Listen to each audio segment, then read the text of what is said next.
Hello friend, आपके मेरे YouTube channel में स्वागत है। मैं आज आपको एक हॉन्टेड स्टोरी सुनाने जा रहा हूँ। ये कहानी बहुत डरावनी है। ये कहानी है एक रिया और परवीन की। परवीन और रिया दोनों एक दूसरे से प्यार करते थे। वो घूमने के लिए जंगल में चले गए। वो जंगल बहुत ही सुनसान था।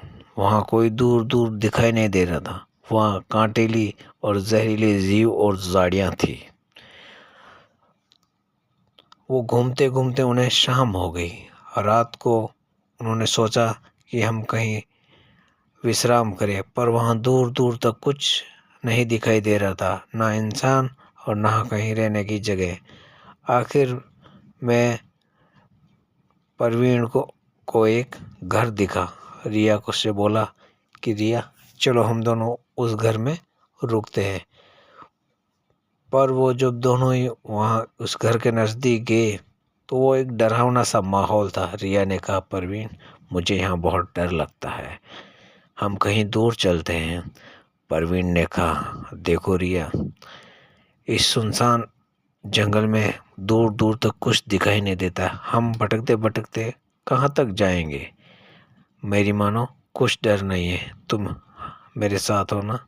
हम दोनों घर के अंदर जाकर देखते हैं, पता नहीं कोई इंसान भी होगा या। रिया ने कहा, ठीक है, चलो। जैसे रिया और परवीन उस घर के नज़दीक गए, दरवाज़ा अपने आप खुला। रिया ने कहा, ये दरवाज़ा अपने आप कैसे खुला परवीन? परवीन ने कहा, ये दरवाज़ा अपने आप हवा से खुला होगा। तुम काहे को डरती हो? मैं हूं ना तुम्हारे साथ, अंदर तो चलो। जैसे ही वो परवीन और रिया अंदर गए तो देखा कि वो घर जैसे वहाँ कोई रहता हो। नए पर्दे थे, कुर्सी टेबल लगी हुई, सब अच्छा लग रहा था।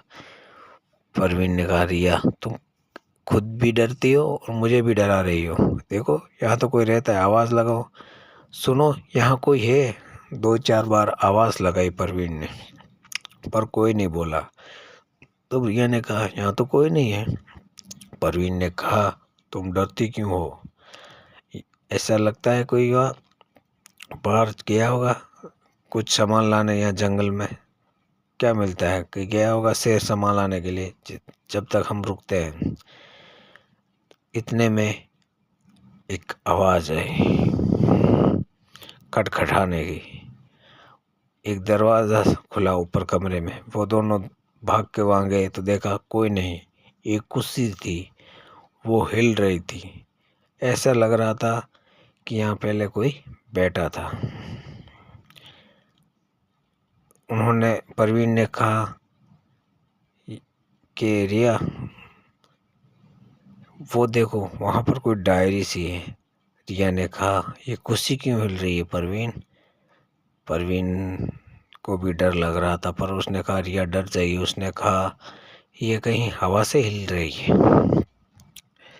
ऐसा कहकर वो उस डायरी को खोला। जैसे ही खोला, उस पर लिखा हुआ था, जो भी ये डायरी कोई पढ़ रहा है मेरी, वो इस मकान से दूर चले जाए, वरना उसकी मौत निश्चित है। वो एक दूसरे के सामने देखा और फिर पढ़ने लगे। बोला गया था कि यहाँ कुछ साल पहले किसी ने, वो जो उस हवे मकान में रहता, वो जादू टोना जानता था। वो एक दूसरे कहीं इधर उधर जादू टोना करता था।